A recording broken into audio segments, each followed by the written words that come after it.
Bien le bonjour, chers amis de l'étrange, et bienvenue sur ma chaîne pour une nouvelle histoire. Celle que je vais vous raconter aujourd'hui est très douloureuse, mais elle fait partie intégrante de l'histoire de notre pays, la Suisse. C'est pour ça que cela fait déjà longtemps que j'ai eu envie de la raconter. Âme sensible, s'abstenir. Allez, on y va, c'est parti. Tout commence vers la fin des années 80, dans l'une des villes les plus riches et sécures au monde. Zurich n'est pas la capitale de la Suisse, mais son centre économique et financier international, ainsi que sa ville la plus peuplée. À 10 minutes à pied de la rutilante avenue de la Gare et de ses somptueuses vitrines, le Platzspitz, ou place de la Pointe, en raison de sa forme triangulaire vue du ciel, se dessine entre les deux bras des rivières de la Limmat et de la Sille. Je ne sais pas si vous connaissez Zurich, mais allez vous y promener, c'est vraiment très sympa. C'est un grand espace verdoyant, un véritable poumon au cœur de la capitale suisse allemande. En ce début d'année 90, ce sont des milliers d'anonymes qui ont établi leur quartier dans les coins d'herbe et les buissons du parc, construisant des abris de fortune avec à peu près tout et n'importe quoi.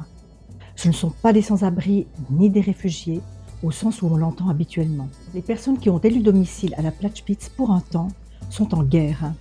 Un véritable combat qu'elles mènent seules, pour elles-mêmes, contre une société dont elles ont perdu l'appartenance et les codes, abandonnées à leur sort et à la drogue. Tous les jours, des personnes dépendantes à toutes sortes de substances viennent au parc afin de se fournir en toute impunité, là où la police a délibérément choisi de ne plus mettre les pieds afin de laisser les choses se faire à huis clos.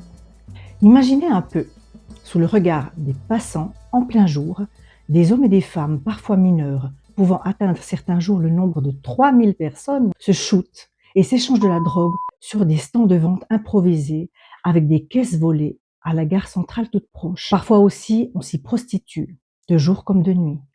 Cela paraît dingue à notre époque, et pourtant, ce fut la réalité quotidienne au cœur du centre-ville de Zurich, d'un des plus grands marchés ouverts mondiaux de la drogue, pendant près de 5 ans. Le parc devient une scène ouverte de la drogue de 1987 à 1992. Le site est réputé dans l'Europe entière. On y vient tous les jours, trafiquants et consommateurs. Un véritable tourisme de consommation puisque certains viennent d'Italie, d'Espagne, de Croatie, d'Albanie, du Portugal, de la France, bref, de partout. Hiver comme été, les Drögeler, drogués comme les surnomment les Zurichois, sont présents, parfois à moitié nus, cherchant le dernier segment de veine encore intact. Dans ce chaos infernal, règne néanmoins un minimum d'organisation. Le lieu est divisé par secteurs. Par exemple, il y a la zone du H, celle du LSD, de la coke, et j'en passe. À la sortie menant au quai de la rivière Sille, on trouve par exemple la rue au H, zone où l'on vend principalement du cannabis. Tout est méticuleusement organisé en fait, comme dans une vraie ville. Des petits villages de cabanes faits de carton et de détritus ont été construits le long de la rive. Ces baraques sont fréquemment rasées par la police qui finit par baisser les bras, les autorités craignant que ce lieu ne devienne une zone de non-droit. Détail plus que sordide, il arrive même que des cadavres descendent le long de la rivière en plein jour, après avoir été passés à tabac lors d'un règlement de compte. Des bandes de dealers venus principalement de pays en guerre, comme ceux de l'ex-Yougoslavie, organisent et contrôlent le commerce des drogues, faisant régner la violence. On nage en plein cauchemar. Mais oui, chers amis, tout cela est vrai. Mais comment la Suisse et principalement la ville de Zurich en est-elle arrivée là? Je vous propose de remonter aux sources afin de tenter de comprendre la manière dont la municipalité a géré sa population et spécialement la place qu'elle a choisi de laisser à sa jeunesse. Zurich est une ville culturelle riche. Elle représente depuis toujours un haut lieu de la culture suisse, joue un rôle essentiel en tant que ville avant-gardiste au niveau artistique. Saviez-vous par exemple que le mouvement Dada ou le dadaïsme est né au Cabaret Voltaire, un haut lieu culturel zurichois en 1916? Ce mouvement contestataire intellectuel, littéraire et artistique souhaite remettre en cause toutes les conventions et contraintes idéologiques, esthétiques et politiques. Par ailleurs, le mouvement d'art concret s'est lui aussi développé dans cette ville, à l'école des arts décoratifs, la Kunstgewerbeschule. Cependant, malgré son ouverture culturelle et artistique, Zurich a une histoire particulière avec sa jeunesse. Je vous propose de remonter dans les années 60, car oui, nous aussi, les petits Suisses, nous avons eu notre révolution de mai 68. À cette époque, suivant le mouvement mondial de mai 68, la jeunesse aspire à de nouveaux codes et se rebelle. La Suisse n'échappe pas à cet élan de liberté et d'envie de renouvellement sociétal. Et là, je vais vous parler de la fameuse émeute du Globus, la Globus-Krawall. Le 29 juin 1968 a lieu à Zurich un événement qui marquera le début des mouvements sociaux contestataires en Suisse.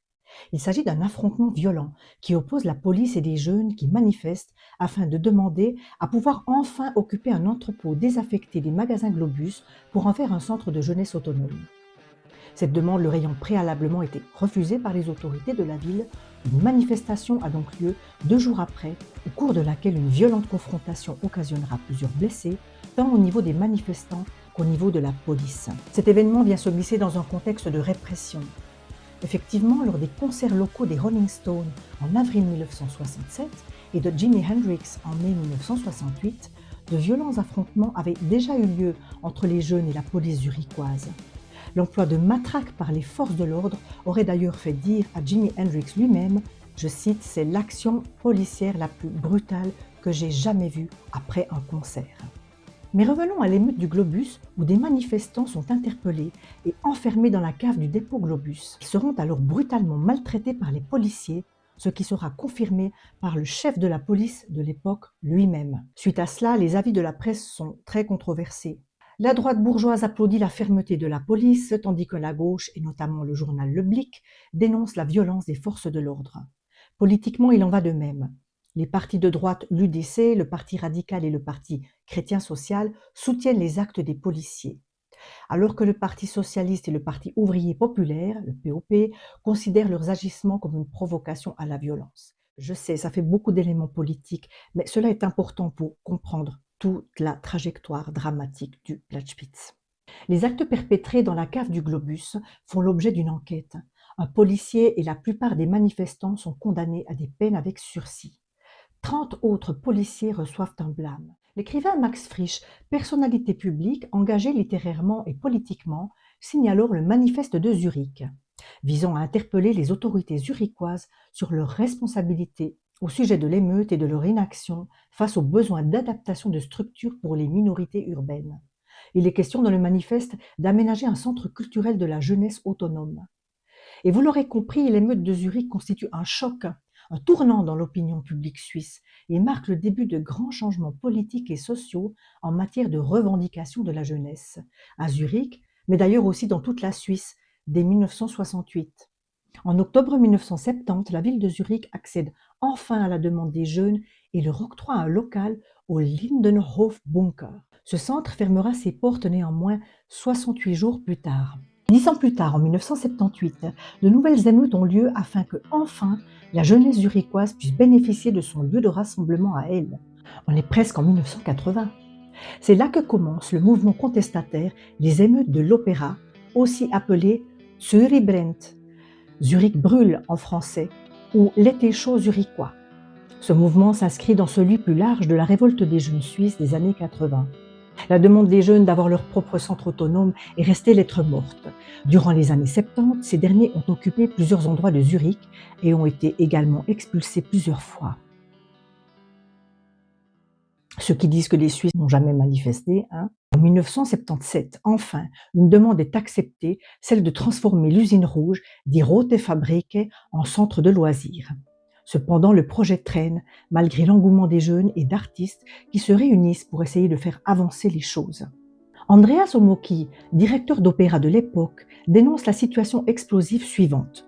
Selon lui, l'été chaud zurichois est dû au fait qu'il n'y a pas assez de place pour une culture de la jeunesse, causée d'une part par d'astronomiques subventions et d'autre part par le manque d'engagement du gouvernement conservateur de Zurich pour la jeunesse. Les manifestations ont ainsi été les plus fortes les 30 et 31 mai 1980 à Zurich, à la Serse-Leutenplatz, puis ont suivi dans toute la Suisse.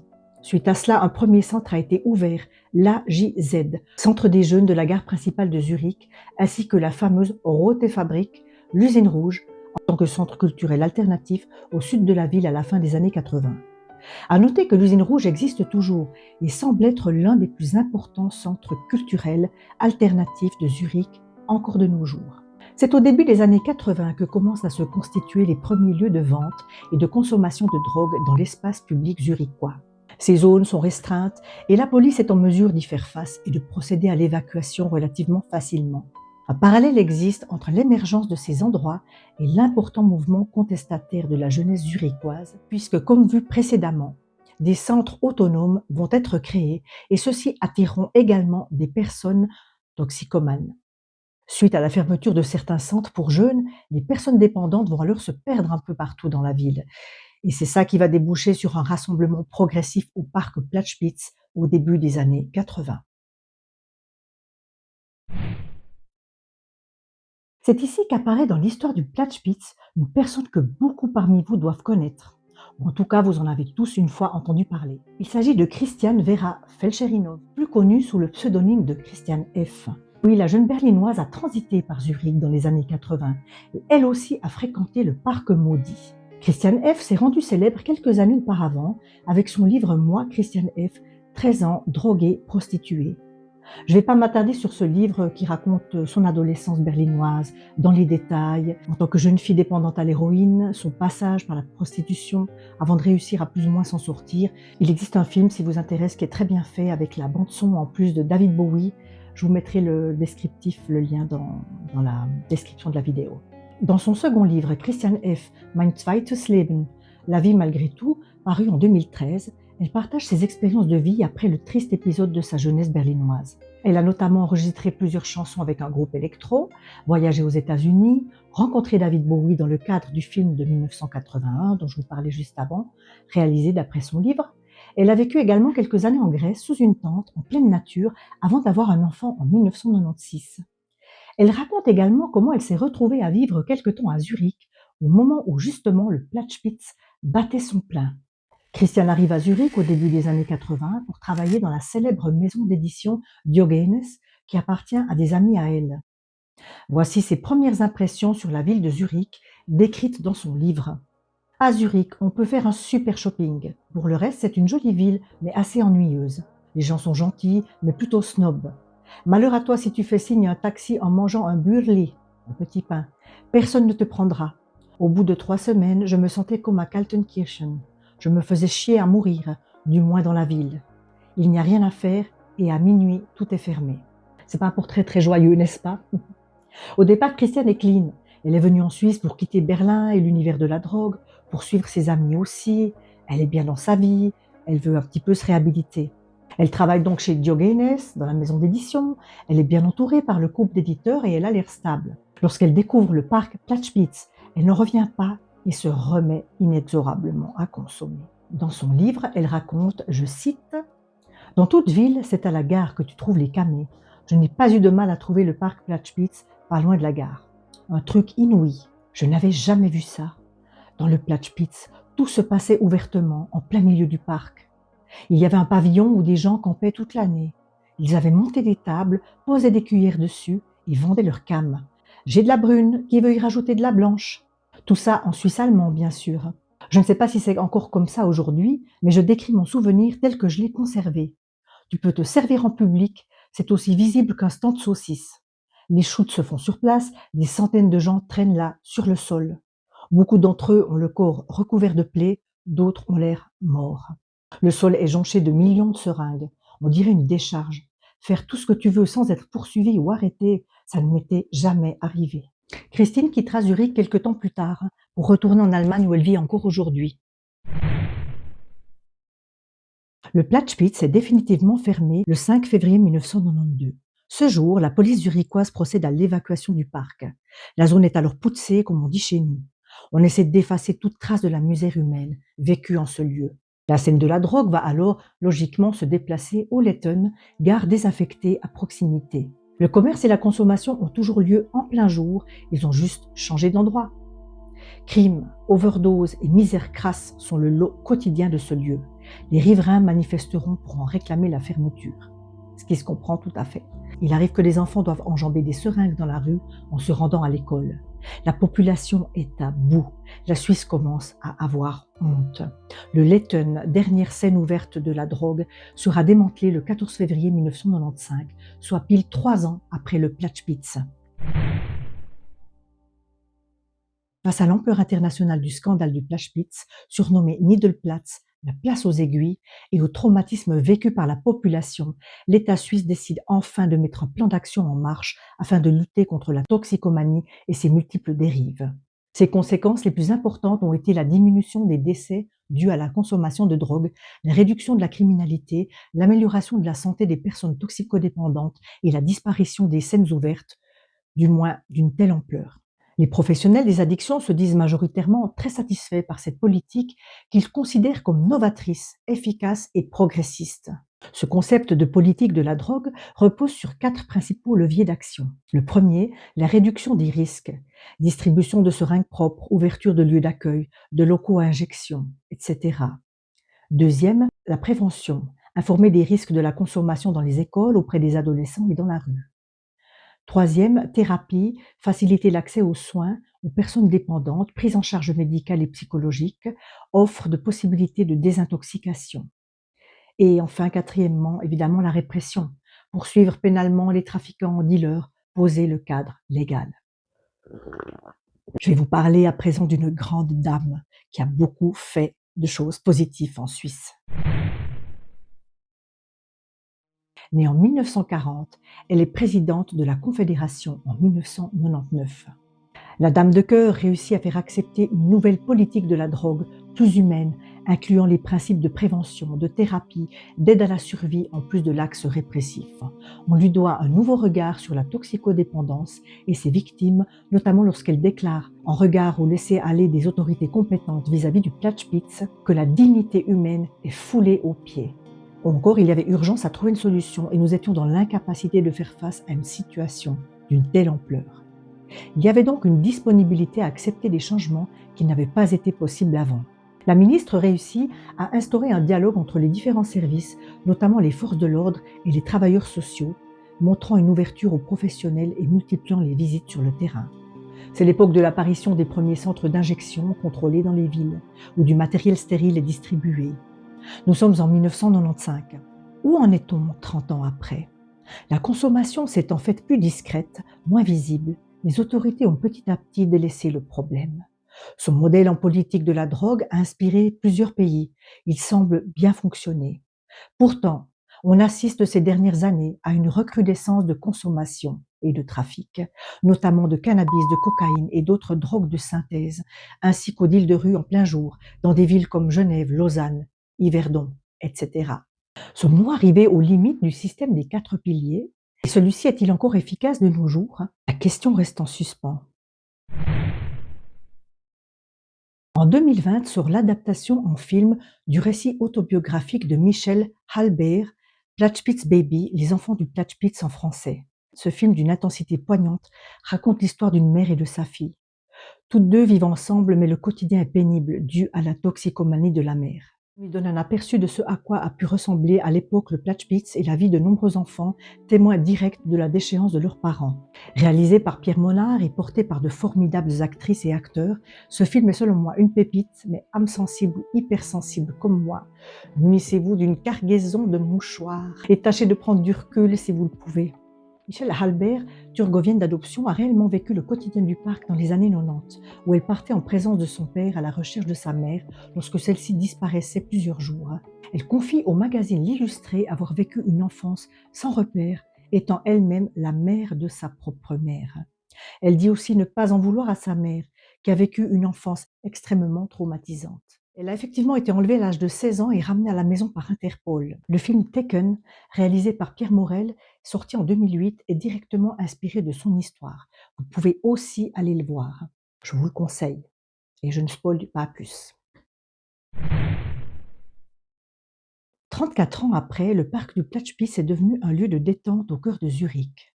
Un parc vert et propre à des années-lumière de ce qu'il fut durant plus d'une décennie, un mouroir à ciel ouvert. À l'heure où je termine ce récit, le projet de construire un mémorial pour les victimes de ce lieu est en cours de réflexion à Zurich. Un monument? Ou peut-être au moins une plaque? Peu importe finalement. Ne jamais oublier restera le plus important. Alors voilà, chers amis, je vous remercie d'être arrivés jusqu'au bout de la vidéo. Je pense que toute ma génération, en fait, et celle d'avant, Celle d'après, peut-être moins. On a tous été traumatisés par cette histoire. On en entendait parler, on voyait des images défiler, de personnes addictes, en train de se shooter à la télé, au téléjournal tous les soirs. On entendait parler de drogue partout. On nous a élevés en nous disant qu'il fallait faire gaffe dans les bacs à sable, dans la rue, de pas ou sur la plage, au bord du lac et cetera, dans les parcs, de pas marcher sur des seringues et en fait, je pense que aussi nos parents, ils étaient, hyper, touchés par ça et ils avaient peur, du coup, ben, personnellement, j'ai vécu une éducation ultra stricte parce que, ben, à force de voir des choses comme ça, ben, les parents, ils flippent, quoi, aussi. Et puis, voilà, c'était pas une période, joyeuse. Alors je peux pas expliquer pourquoi, mais, quand je vois des personnes toxicodépendantes, en fait, elles me touchent au plus profond. Parce que pour moi, ce sont des êtres, en fait, si tu en arrives là, c'est que tu es un être hypersensible, ultra sensible, puis qu'à quelque part, tu as besoin pour, fonctionner dans ce monde qui est quand même, pas tout facile, on va le dire, pour prendre du recul, tu as besoin, en fait, de t'anesthésier, en fait, voilà.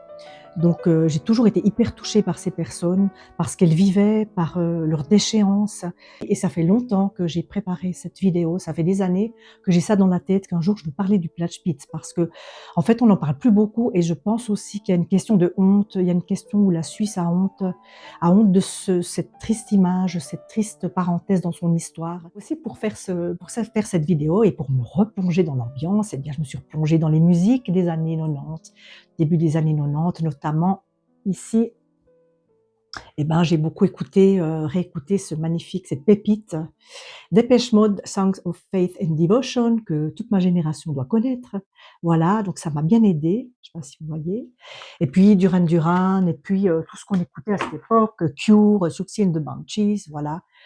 Ben, ça m'a aidée à me replonger tout simplement dans ces années-là. C'est pas très joyeux comme vidéo, mais elle devait sortir aussi.